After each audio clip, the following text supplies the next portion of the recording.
دا حکم وکړه چې ورته واچو. فرعون دغسې و چې موسی علیه السلام په حق ورته ولاړ و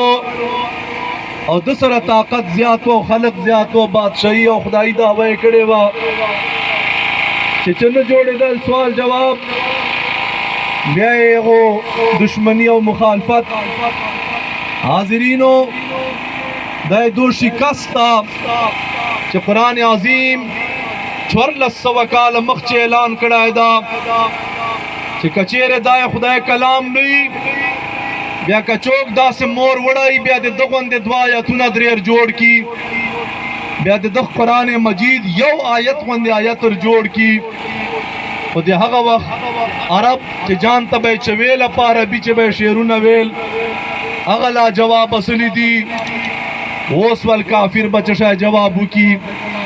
موږ د ټولو مسلمانانو په دغه احتجاجي مظاهرې چې شرکت باندې ټولو ته موږ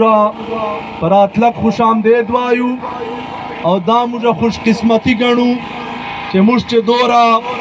دم خمسته دا خو موږ حکمرانانو بې حسي ده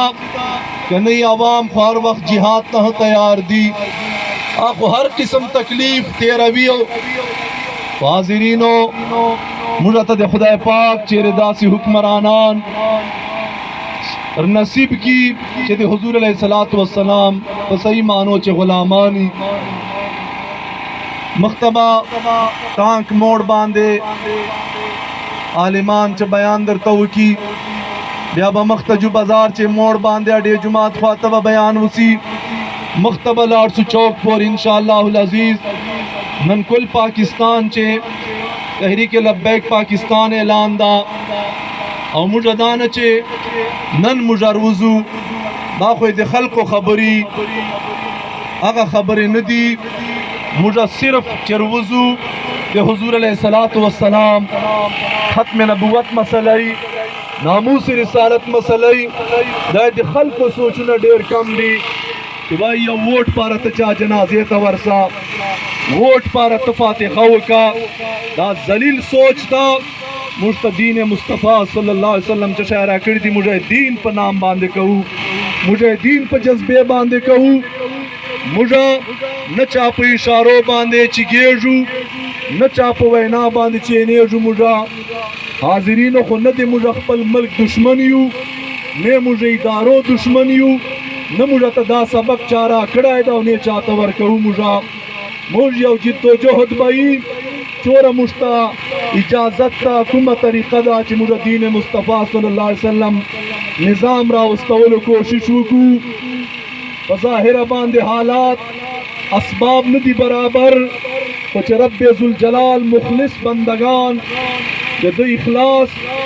د ده بندگی کوي بیا رب ذوالجلال حالات بدلولو چې ټیم نه لګېږي.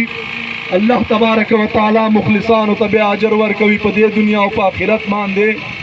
حاضرینو دغه نه موږ روانګي کوو ټول په یوې معنی په یوې جذبې په یوه سوچ باندې یو سره چې قرآن عظیم الشان توهین سلی ده، قرآن عظیم الشان بیا ادبي سلی ده. هر مسلمان چې کلمه یې ویلې ده هغه دا دک او درد محسوسوي. خو موږ خپل وس اظهار کوو، خپلو حکمرانانو ته یې وررسوو دا احتجاج دا آواز او بیا یې موږ هغو کافرو ته وررسوو.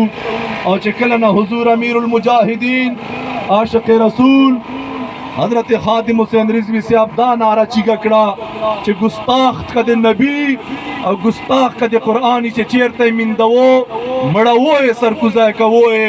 دا یو آواز دنیا چې تلی ده چې چا مسلمان ته انشاءالله موقع میلاویږي بیا به دغه سړي سر خوړلی انشاءالله العزیز.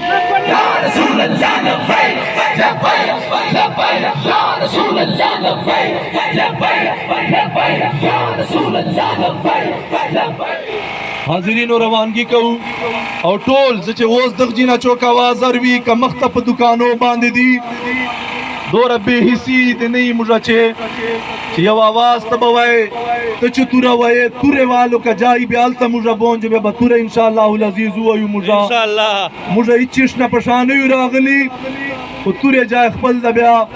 دلته خو دوره موږ باندې فرض د بحیثیت د مسلمان چې موږ هر یو ځای سو سره او موږ خپل قرآن عظیم کتاب سره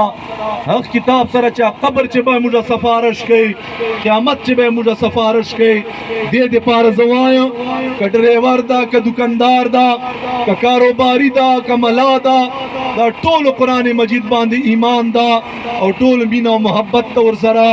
دا اظهار د محبت په انشاءالله العزیز تا ما ول زین جی الله تعالی د ټولو حاضری قبول او منظور کړي